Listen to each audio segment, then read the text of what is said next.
안녕하세요. 최용훈 선생입니다. 자, 이번 시간에는 국어 풀이과정 학습법에 대해서 쌤이 소개하려고 해. 그치? 너희들 국어 성적을 너무 올리고 싶을 거예요. 그쵸? 국어 성적인데 생각보다 잘 오르지 않아. 그치?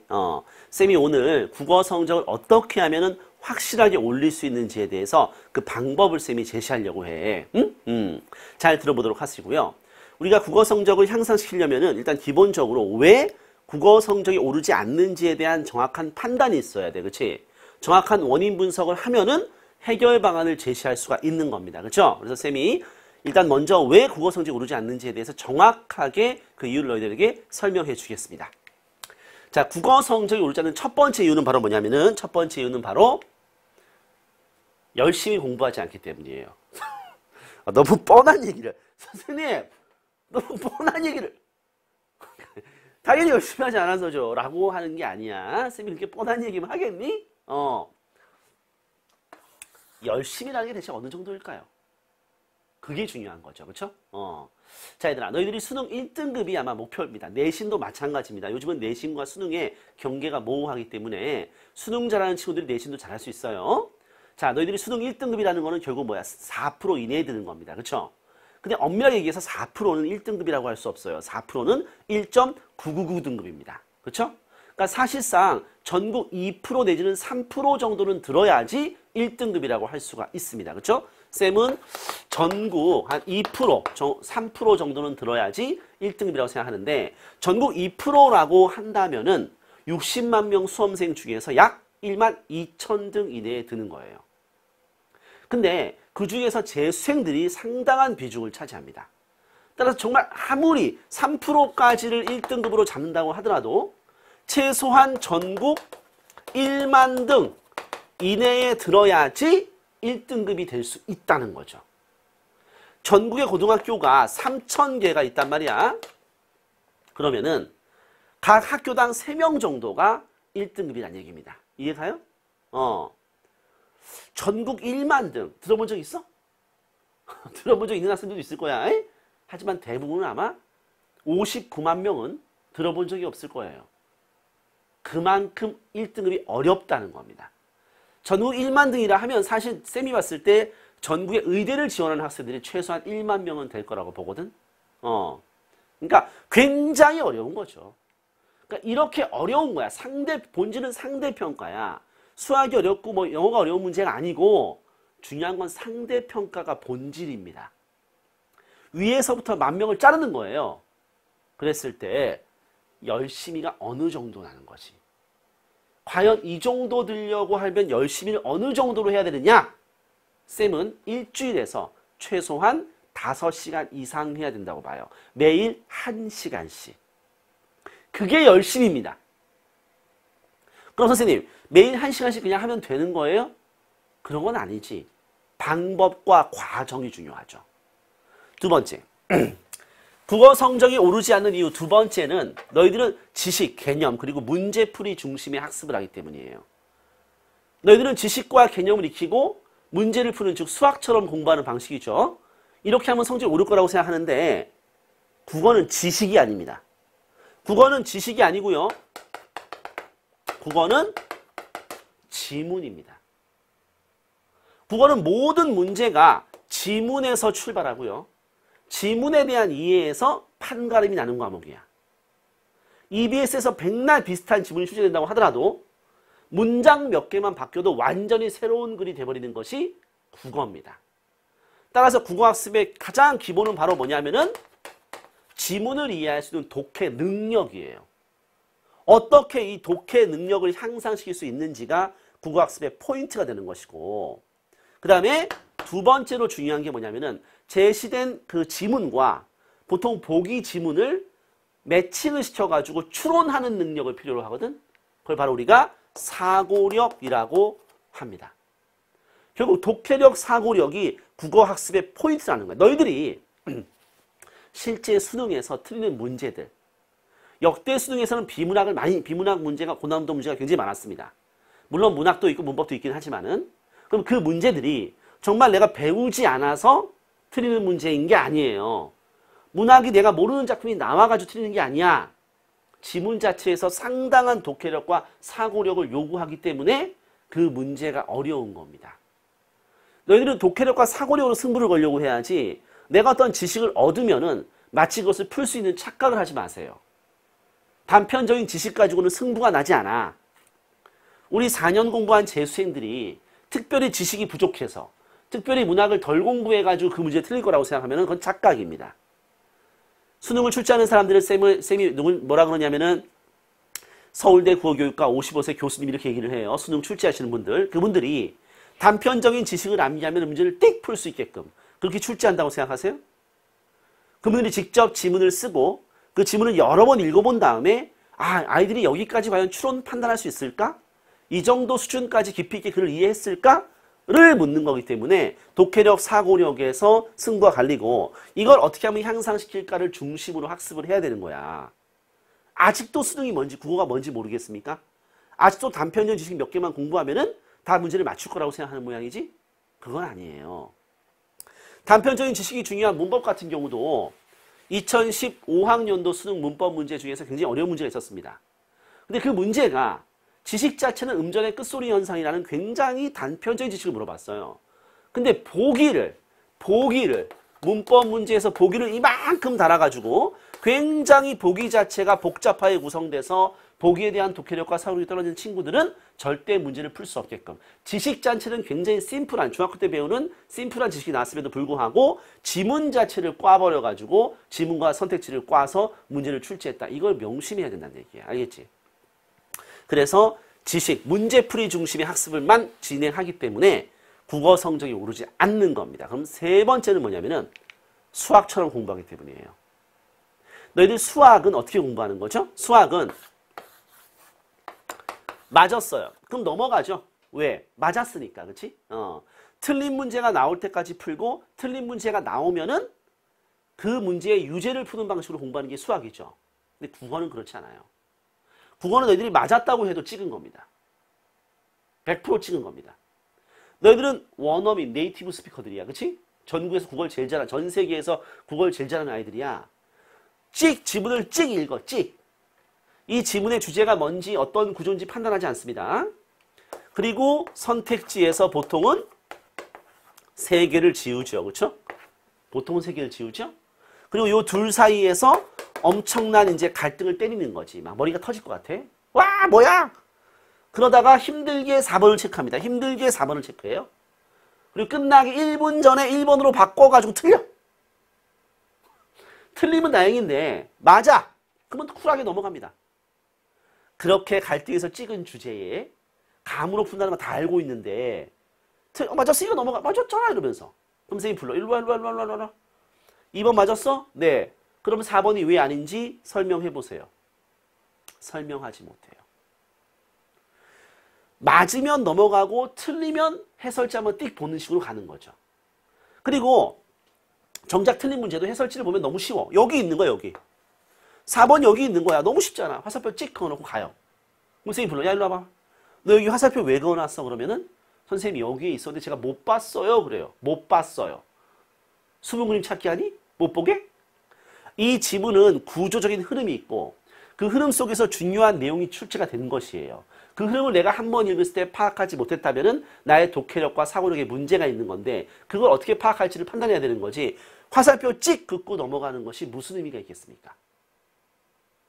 이런 식으로 맞으면 넘어가고 틀리면 해설지만 참고하는 식으로 공부를 하니 성적이 오를 턱이 없죠. 그럼 어떻게 해야 되는 거야? 성적이 오르지 않는 네 번째 이유. 수학처럼 공부하지 않기 때문이에요. 수학이라는 것은 좋든 싫든 간에 완벽한 풀이 과정을 써야 됩니다. 완벽한 답이 나올 수밖에 없는 하나의 줄기가 있어요. 그렇죠? 그렇다면 국어는 없을까요? 우리가 수능을 보고 나면은 전국에서 복수 정답이다, 답이 2개다, 3개다는 글들이 쫙 올라옵니다. 왜냐하면 답이 2번, 3번 같은 거야. 다른 그 교사들이나 강사들이나 학생들도. 그럼 교육과정 평가원에서 일일이 그걸 반박을 합니다. 그래서 문제없음이라고 얘기를 해요. 결국에는 답은 하나밖에 나올 수밖에 없는 완벽한 풀이 과정이라는 것이 존재할 수밖에 없다는 거예요. 답이 단 하나여야만 돼. 그 이유가 반드시 있습니다. 그 이유를 찾냐 못하냐에서 바로 1등급의 성패가 갈리는 거예요. 국어도 수학처럼 말이죠. 완벽한 풀이 과정이 존재하는데 그 풀이 과정을 전혀 검토하지 않고 그냥 문제를 풀면서 맞으면 막 좋아서 낄낄거리면서 동그라미 치고 틀리면 해설지 보고 아 이거였어 너무 쉽네 해서 넘어가는 거야. 수학처럼 대단히 어려운 그런 개념이 나오지 않기 때문에 친구가 뭐 이래서 4번이잖아 얘기 들으면은 그런 것 같아. 내가 실수한 것 같아. 매번 실수죠. 실수라고 생각하십니까? 4가지 이유로 성적이 오르지 않는 겁니다. 열심히 그리고 지식 중심의 학습 수학처럼 풀이 과정을 검토하지 않고 맞으면 넘어가고 틀리면 분석하는 방식으로 공부하니 국어 성적이 오를 턱이 없는 거죠. 그럼 어떻게 해야 되느냐? 어떻게 해야 될까요? 이미 답은 나왔죠. 그렇죠? 국어 풀이과정 학습법에 대해서 이미 소개를 하겠습니다. 국어 풀이과정 학습법은 말 그대로입니다. 답이 나올 수밖에 없는 하나의 구조가 있다는 전제가 있습니다. 그리고 그 문제를 맞았다 하더라도 그것은 감으로 찍은 거라는 전제가 있어요. 우리는 네이티브 스피커들 원어민들이에요. 그렇죠? 우리는 원어민이에요. 어렸을 때부터 엄청나게 이 언어를 사용한 사람들입니다. 애지가 나면 국어를 굉장히 잘할 수밖에 없어. 그렇지? 전 세계 국어 1등이야. 그러나 우리끼리의 싸움이죠. 내 동년배들 60만 명과의 싸움이죠. 그 중에 1만 등 안에 드는 게임이에요. 어떻게 하면 들 수 있을까요? 단순하게 지식 몇 개, EBS 몇 건 공부하면 내가 60만 명 중에 1만 등 안에 들어갈 수 있을까? 아닙니다. 상당한 수준의 독해력과 사고력이 향상돼야지 1만 등 안에 들어갈 수 있어. 이미 그러니까 게임이 끝난 거야. 안 돼. 왜? 초등학교 때부터 독서 많이 하고 글 많이 읽고 이런 애들이 국어 잘해. 포기할 수는 없잖아요. 포기할 수는 없잖아. 이제라도 제대로 공부해야죠. 왜? 대부분의 애들은 제대로 공부 안 하거든. 그냥 맨날 문제만 풀고 앉아있어. 국어에서 문제를 푸는 방식은요. 정말 쉬운 방법이에요. 읽고 찍으면 돼요. 수학은 어렵지. 과정을 다 써야 되니까. 그렇지? 어떻게 공부할까? 첫 번째, 지문 분석입니다. 쌤이 얘기했죠. 가장 중요한 것은 바로 뭐냐면은 이 지문에는 뭐가 있어? 주제가 있습니다. 주제만 파악하면 끝이야. 너무 쉽지, 그렇지? 근데 주제를 파악하는 것이 가장 어렵습니다. 주제라는 것은 글 전체의 유기적인 흐름과 구조를 완벽하게 파악해야지 나오는 게 주제입니다. 첫 번째 문장과 끝 문장의 흐름을 완벽하게 판단하고 이해하고 분석할 수 있어야지 정확한 주제를 뽑을 수가 있는 거죠. 너희들은 이걸 훈련해야 돼. 그 구조와 흐름 속에서 주제가 어떻게 나오는지.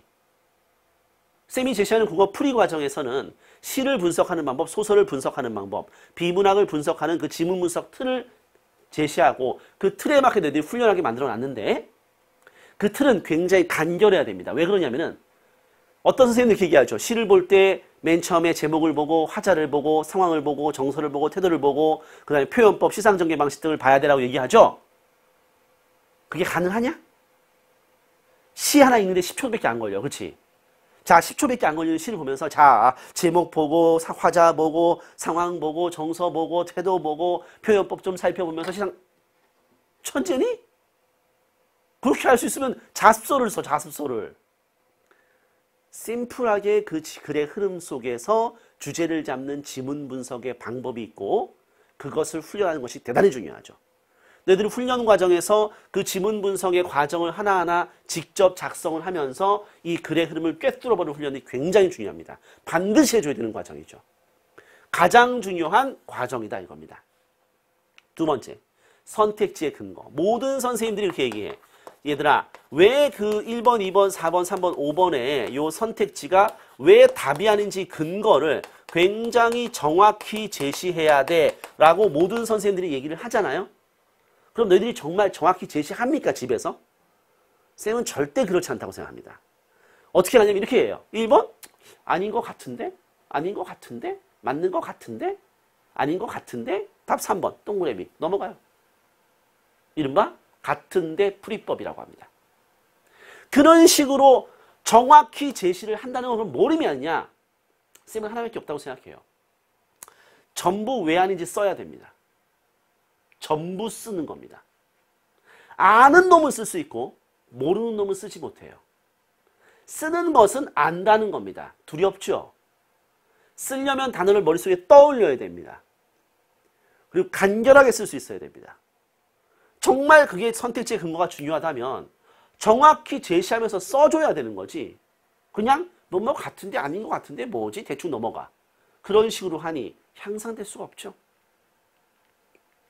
세 번째, 문제 유형. 이 문제가 뭘 물어봤을까? 이 문제에선 뭐가 포인트지? 이런 것들을 판단을 과연 우리 학생들이 할까요? 하지 않는다고 봅니다. 쌤은 반드시 써야 된다고 생각해요. 아, 이 문제는 쌤이 보통 물어봐.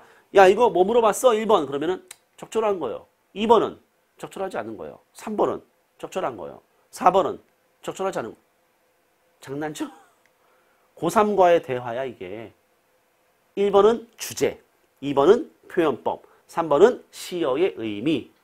뭘 물어봤는지 판단할 수 있어야지 문제를 정확히 처리할 수 있지. 반드시 접근 문제 유형도 이 문제 유형이 뭔지, 즉 출제자의 의도가 뭔지를 정확히 판단하고 써줘야 되는 겁니다. 풀이 과정을요. 그리고 마지막으로는 접근 방법이죠. 이 문제를 예를 들어 내가 보통 3개 이렇게 지우고 둘 중에 헷갈리면서 찍는 거 아니야. 그치? 헷갈린 이유가 무엇인가? 이 문제를 어떻게 푸는 것이 효과적이었을까? 내가 왜 이 지문을 정확히 판단하지 못했을까?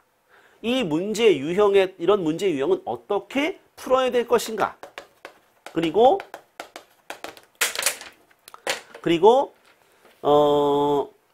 이 문제에서 내가 기억해둬야 될 것이 무엇인지에 대해서 접근 방법에 항상 작성을 해두고 나중에 복습은 요 놈만 하면 되는 겁니다.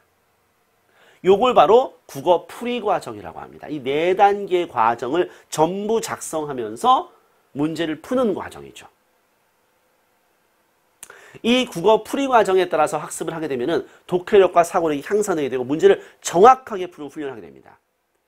너희들이 문제를 적게 풀어가지고 지금 성적이 안 나오는 게 아니에요.